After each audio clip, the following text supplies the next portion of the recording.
जबलपुर शहर संस्कारधानी में स्थानीय नगरीय निकाय चुनाव की सरगर्मियां धीरे धीरे तेज हो रही हैं और दावेदार जनसंपर्क में भी जुटे हुए हैं। ऐसे में रेवा टीवी डिजिटल मीडिया ने संस्कारधानी में शहर के कलाकारों और साहित्य से जुड़े लोगों से बातचीत की और साथ ही उनकी नब्ज टटोलने की भी कोशिश की। इस मौके पर हमने ये जानने की कोशिश की कि पिछले कई सालों से जो सरकारें आती रही और जाती रही, लेकिन इन सरकारों ने कलाकारों के हक के लिए क्या किया, उनके विकास और उनके भविष्य के लिए क्या कुछ हुआ और क्या नहीं हुआ। कहने को तो जबलपुर शहर में बर्न कंपनी के पास एक हाट बाजार सरकार ने और प्रशासन ने बड़े ही तामझाम के साथ बनाया और कलाकारों को अपनी कला का प्रदर्शन करने के लिए वो हॉल मिलने वाला भी था, लेकिन अफसोस कि ये हॉल आज तक बंद पड़ा है और धूल खा रहा है। अब बात करते हैं करोड़ों की लागत से बने कल्चरल स्ट्रीट की। जी हाँ, आपने बिल्कुल ठीक समझा। भंवरताल उद्यान के ठीक पीछे अगर आप नजर डालेंगे तो कल्चरल स्ट्रीट आपको जरूर दिखेगा, जिसके लिए नगर निगम स्मार्ट सिटी ने पानी की तरह पैसा बहाया और करोड़ों की लागत से कल्चरल स्ट्रीट को बनाया। लेकिन आज यहाँ पर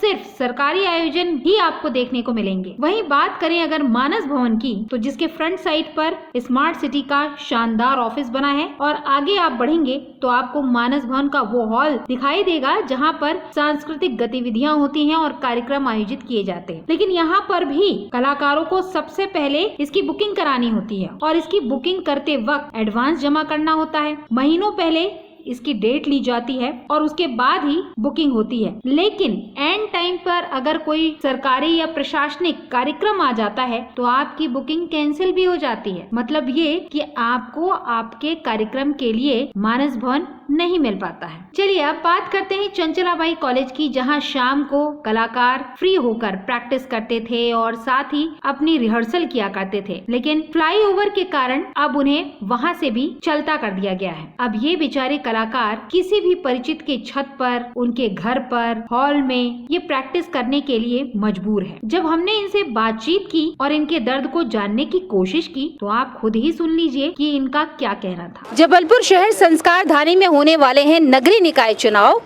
लेकिन नगरीय निकाय चुनाव की बात अगर हम करें तो हम बहुत सारी बातें करते हैं और उनमें जो एक तबका है वो कलाकारों का है, साहित्य का है, दर्पण का है।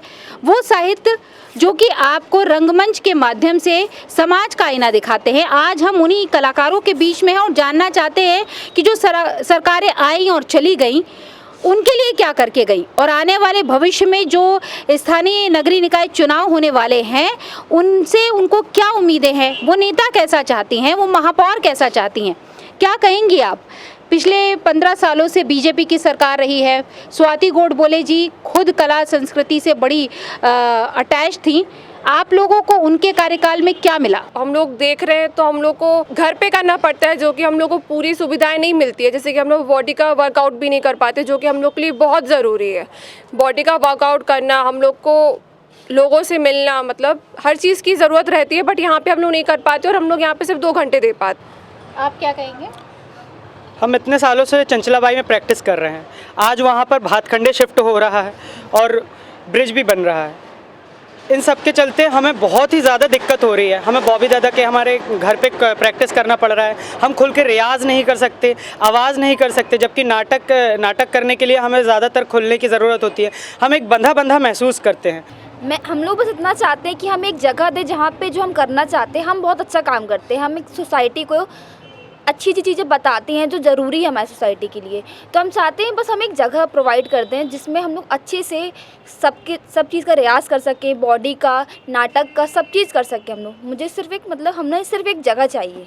सोसाइटी में हमारे यहाँ जितने भी यंगस्टर हैं और हमें देख के वो बहुत ही ज़्यादा मोटिवेट होते हैं कि हम क्या करते हैं, क्या नहीं करते हैं।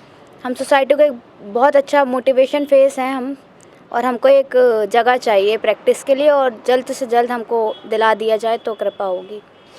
इलेक्शन आ रहे हैं, हर पार्टी अपने एक अच्छे व्यक्तित्व को हमेशा खड़ा करती है और वो व्यक्तित्व अपनी एक अच्छी छवि चुनाव के पहले तक छोड़ता है। कई वादे करता है, कई सारी चीज़ें बोलता है, पर ये बातें समझ में नहीं आती। ये बातें क्यों सिर्फ चुनाव के पहले तक रह जाती हैं, चुनाव के बाद क्यों नहीं?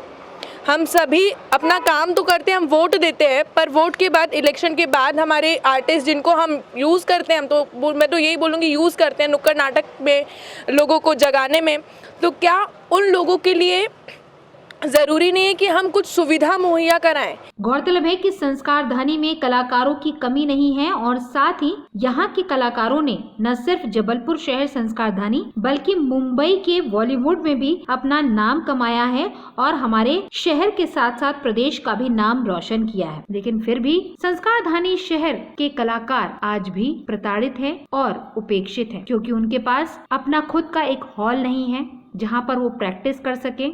ये चाहते हैं कि आने वाले समय में कोई एक ऐसा जनप्रतिनिधि आए जो इनको समझे, इनके दर्द को समझे, इनकी कला को समझे और इनके कला को एक पारखी नजर से देखे। साहित्य पर बात करने के लिए जब हमने विवेचना के सेक्रेटरी हिमांशु राय जी से बात की तो उन्होंने साफ और सटीक शब्दों में अपने दर्द को बयां किया और साथ ही बताया कि क्या उन्हें आज तक मिला है और क्या नहीं मिला है, किस चीज की उन्हें उम्मीद है और क्या वो एक जनप्रतिनिधि से उम्मीद करते हैं। मध्य प्रदेश के संस्कृति विभाग द्वारा जबलपुर में निरंतर उत्सवों का आयोजन होता था। गोंडवाना उत्सव आज हर कोई याद करता है, जो सन 95 में आयोजित हुआ था और जिसमें जिला प्रशासन की भी महत्वपूर्ण भूमिका थी। इसके बाद से हम ये देख रहे हैं कि जबलपुर में सांस्कृतिक गतिविधियां तो बढ़ी, लेकिन शासकीय गतिविधियां घटती गईं। लेकिन फिलहाल ये स्थिति है कि हमारे शहर में सांस्कृतिक गतिविधियां जो शासकीय होती थीं अब वो लगभग नहीं हो रही। सन 1989-90 में हमें एक नाट्यगृह आंदोलन करना पड़ा था, क्योंकि जबलपुर में पूर्ण सज्जित कोई नाट्यगृह नहीं था। पहले शहीद स्मारक एकमात्र सहारा हुआ करता था, लेकिन बीच में वो बंद हो गया था। हालांकि अब वो खुल गया है और बहुत अच्छे सुधारों के साथ वो अब उपलब्ध हो गया है। मानस भवन को बार बार सुधारा गया है, अभी फिर से वो सुधर गया है। उसमें करोड़ों रुपए का व्यय हुआ है, लेकिन उसमें लाइट साउंड ना होने के कारण, जो कि वहाँ है लेकिन चालू नहीं है, जिसमें बड़ी राशि खर्च हुई है, उसके बावजूद वो चालू नहीं होने के कारण वो किसी के काम का नहीं है। और उसमें जब कोई आयोजन किया जाता है तो हजारों रुपए खर्च होते हैं। हम ये चाहते थे कि हमें और किसी आर्थिक मदद की जरूरत नहीं है, लेकिन ये जो कार्यक्रम करने के जो खर्च हैं ये न्यूनतम होना चाहिए, बल्कि इन्हें लगभग मुफ्त में दिया जाना चाहिए। तभी हम बहुत सारा खर्चा करने के बावजूद इन कार्यक्रमों को कर पाएंगे।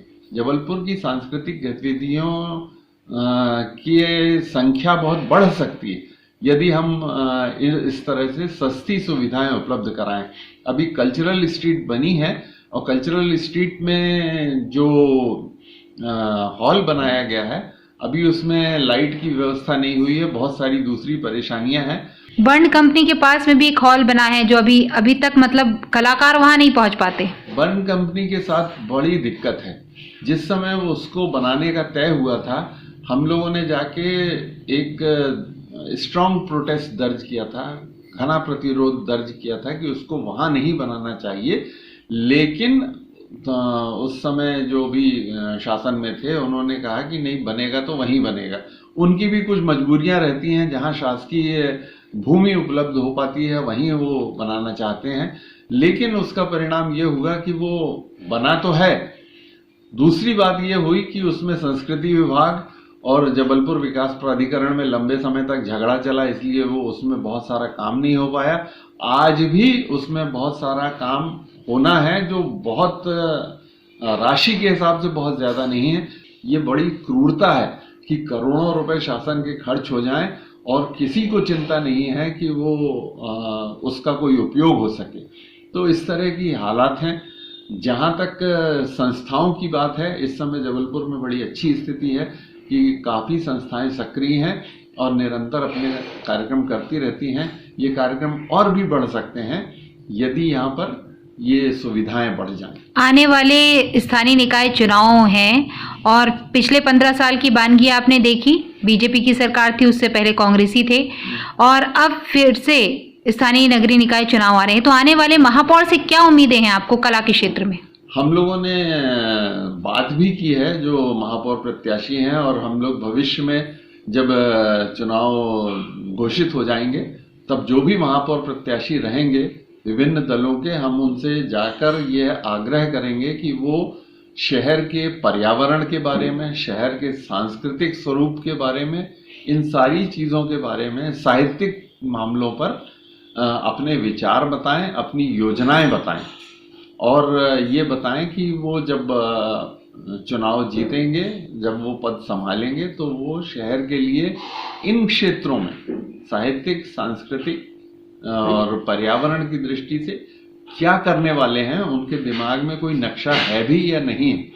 पिछले महापौरों के साथ ये दिक्कत हुई है कि उनके सामने कोई भी दृष्टि नहीं थी। हम लोगों ने बार बार जाके ये बोला, हालत ये है कि शहर में इतनी धूल उड़ती है, इतनी धूल उड़ती है, वो तो नगर निगम का ही काम है ना कि शहर सड़कों पर धूल ना उड़े, सड़कें धोई जाएं, सड़कों से धूल हटाई जाए। हमेशा एक ये कह दिया जाता है कि हमने एक मशीन खरीदी है, 2 मशीनें खरीदी हैं जो वो धूल को साफ करती रहती हैं।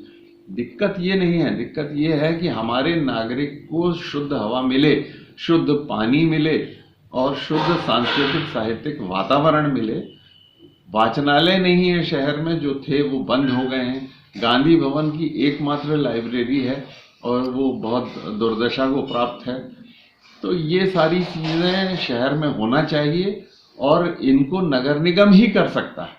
इसके लिए कोई अलग से देवता प्रकट नहीं होंगे, जनप्रतिनिधि वैसा होना चाहिए। हाँ, तो ये उनकी दृष्टि में होना चाहिए कि हमें ज़्यादा से ज़्यादा सार्वजनिक बैठकों के स्थान निर्मित करना चाहिए। शहर में कोई कला वीथिका नहीं है। रानी दुर्गावती संग्रहालय में जो हॉल है वो जैसे तैसे हम लोगों ने प्रयास करके प्रशासन के दयालु प्रशासकों को समझा बुझा के कुछ करवा लिया है, लेकिन उसके पीछे भी पुरातत्व विभाग का दैत्य पूरे समय दौड़ता रहता है कि वो किसी भी तरह से बंद कर ले उसको। तो ये सारे झगड़े चलते रहते हैं, लेकिन हम लोग ये चाहते हैं कि शहर में कम से कम 4-5 कला वीथिकाएँ हों, 4-5 ऐसी जगहें हों जहाँ सांस्कृतिक कार्यक्रम हो सकें। जो जगह उपलब्ध हैं उनके किराए न्यूनतम रहें ताकि उनमें जाके कार्यक्रम हो सकें।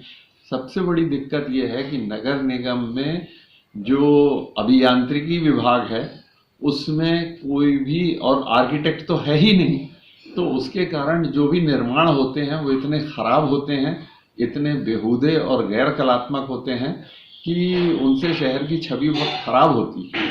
तो सुना आपने, साथ में देखा भी कि कलाकारों की क्या मांग है और विवेचना रंगमंडल के सचिव हिमांशु राय जी का क्या कहना है। उनका यही कहना है कि नेता ऐसा होना चाहिए जो इनकी कला को समझे और इनके भावनाओं को समझे। शहर में विकास के साथ साथ कला, संस्कृति और साहित्य की तरफ भी ध्यान दे। नेता ऐसा होना चाहिए जिसका विजन क्लियर हो, जो कि विकास की तरफ आगे बढ़े।